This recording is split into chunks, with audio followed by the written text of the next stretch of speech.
Hello my beautiful watchers and welcome back to A Dom of Ice and Fire. I am the Dom and this is a comparison of Game of Thrones to the books it's based on.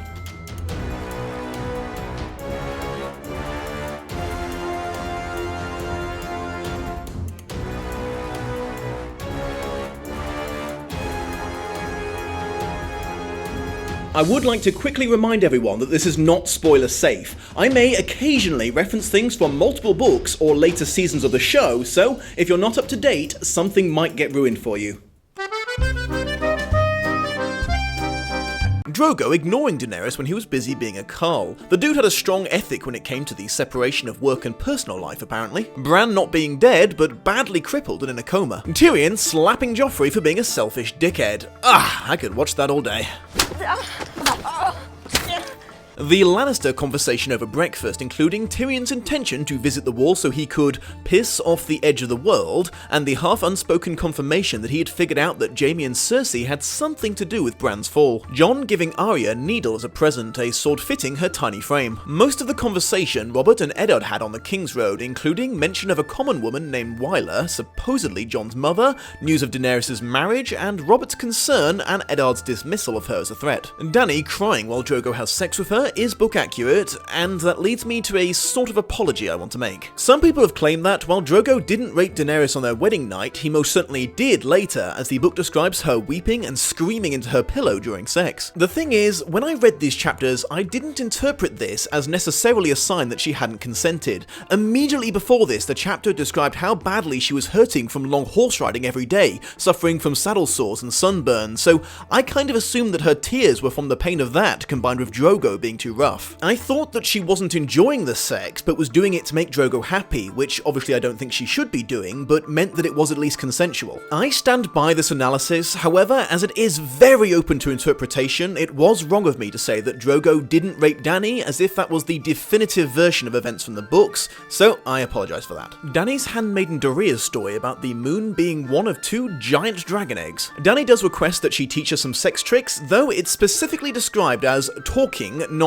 a lesbian dry-humping fan service in the book. The resulting shift from fucking to love-making. Catelyn refusing to leave Bran's side for even a second, letting the running of the castle fall to her son Robb, which turned out to be quite fortunate, as while everyone else was distracted dealing with a fire, a cutthroat assassin attempted to finish the job on Bran, and she was able to hold him off long enough for his unnamed direwolf to tear his throat out. The super-secret meeting to declare her suspicion of the Lannisters was in the castle, not in the Godswood, but otherwise quite book accurate. Sansa being intimidated by Pain and Clegane, then heading off for some one-on-one quality time with Joffrey. Joffrey and Sansa then coming across Arya and her friend the butcher's son Micah, his sadistic bullying of him resulting in him getting his ass kicked by her and Nymeria, and Sansa getting just a tiny look at his true nature. Arya throwing stones at Nymeria so she would run off and wouldn't be put down for her attack. The pseudo-trial about what happened with Arya and Joffrey disagreeing and Sansa refusing to take a side. Poor Lady taking the fall for Nymeria at Cersei's insistence. Poor Micah being murdered by the Hound. And Bran finally waking his lazy ass up.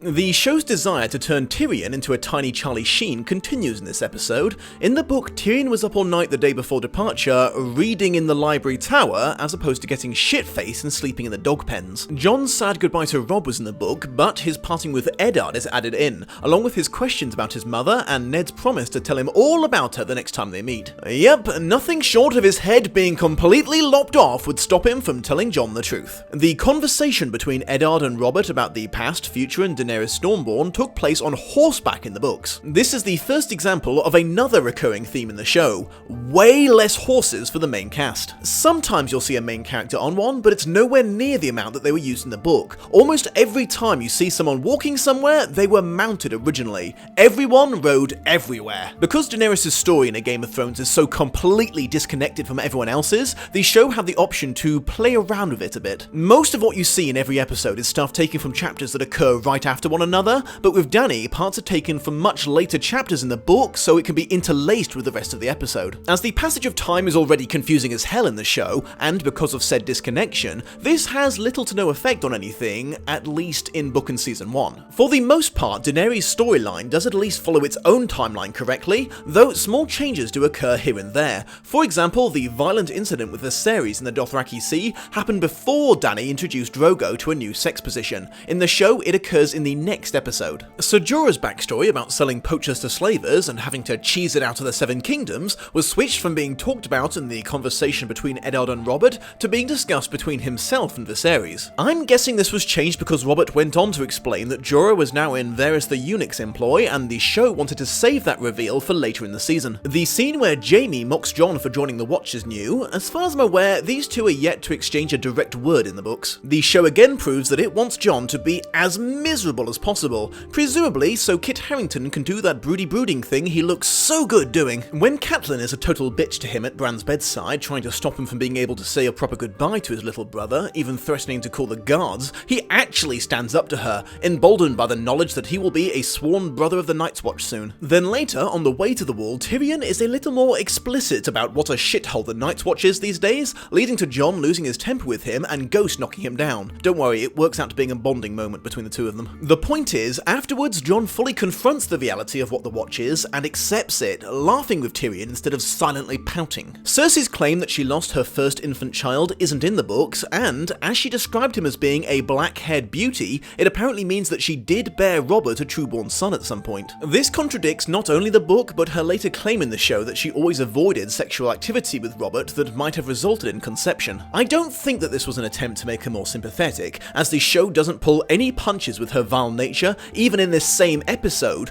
but it does give an additional reason for her overprotectiveness of hers and Jaime's children. Cersei's lioness-like love and guardianship of her children is something we'll have to discuss again as the show goes on. It's possibly not the one redeeming feature of the character the show decided to present it as. In the book, Eddard used his greatsword ice to kill Lady, not a tiny wee dagger, which seems like overkill, but I guess he was hoping that with Valyrian steel there was less chance of her feeling anything. Bran is a shriveled mess by the time he wakes up, the result of a liquid diet and no exercise or sunshine. I'm glad they didn't insist the young actor starve himself for the role though. Catelyn's discovery of golden hair in Jaime and Cersei's happy fun time room is show only. She didn't really need any more evidence of Lannister involvement than her sister's letter and the uber expensive assassin's knife. Jory, the captain of Eddard's household guards and close friend to all his children, originally found Arya, not the Lannisters. He was complicit in the plan to set Nymeria free instead of bringing her back. He attempted to bring her straight to Lord Stark, but the Lannister guards intercepted them and forced them to go to the king and queen first. Eddard tries a lot harder to talk Robert around from ordering Lady's death in the book, even going as far as to invoke Lyanna's name in the attempt. Robert obviously feels like a piece of shit, but still sides with Cersei. In the show, there appears to be some hint that Bran's waking up was connected to Lady's death due to the timing. This might not have been intentional and just dramatic editing, but either way, there's no connection between him and Lady in the book. In the book, Catelyn lets slip that she blames herself for Bran's injury because she's a very devout religious woman and she'd prayed that Eddard wouldn't take her child away from her to King's Landing, now fearing that this was the answer to her prayer. They left out Catelyn's final parting words to Jon as he left for good.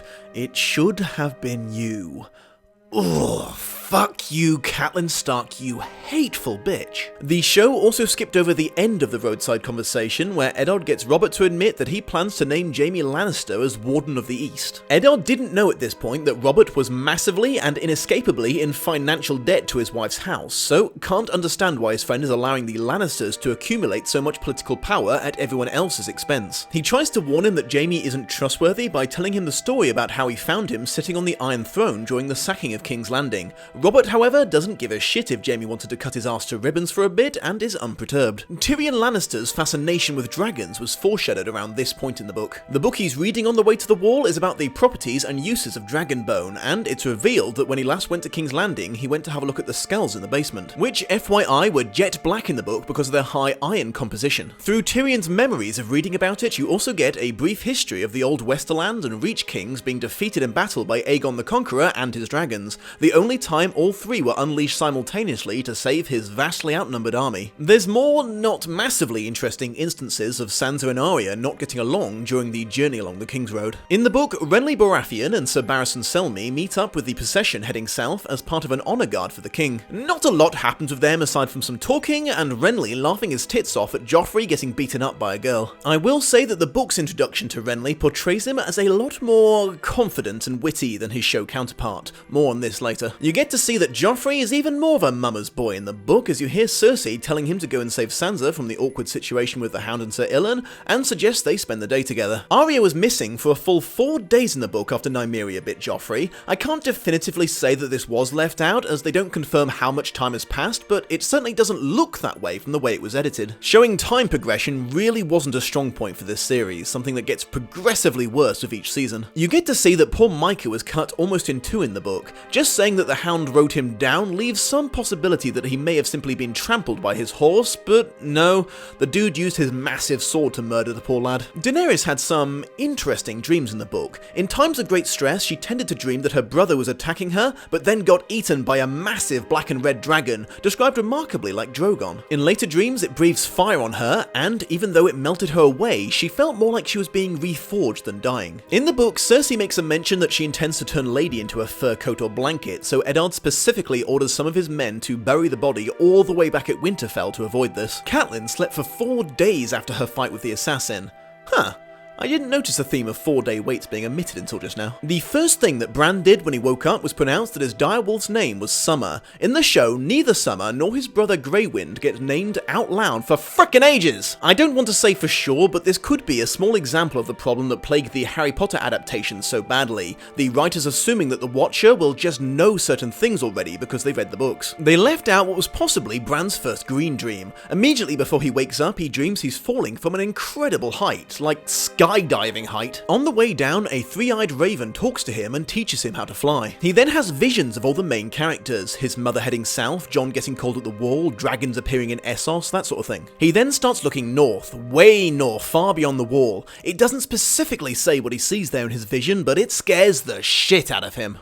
The Dom's final thoughts. I would say we are still mostly in the harmless changes territory, with the notable exception of Daenerys and Drogo's initial relationship. Here and there, they seem to be neglecting to foreshadow some stuff that becomes very significant later. This is obviously the kind of thing that has no detrimental effect on the season you're making right now, but can come back around and bite you in the arse later, so we'll have to see how that works out for them as we go. Regardless of future trepidation, I'm still very impressed with the level of adaptation loyalty in this episode. I know I'm making a bigger deal out of the changes and the similarities, so that list seems longer, but so far this really has been a remarkably accurate adaptation. Do join me next time to see if this winning streak continues.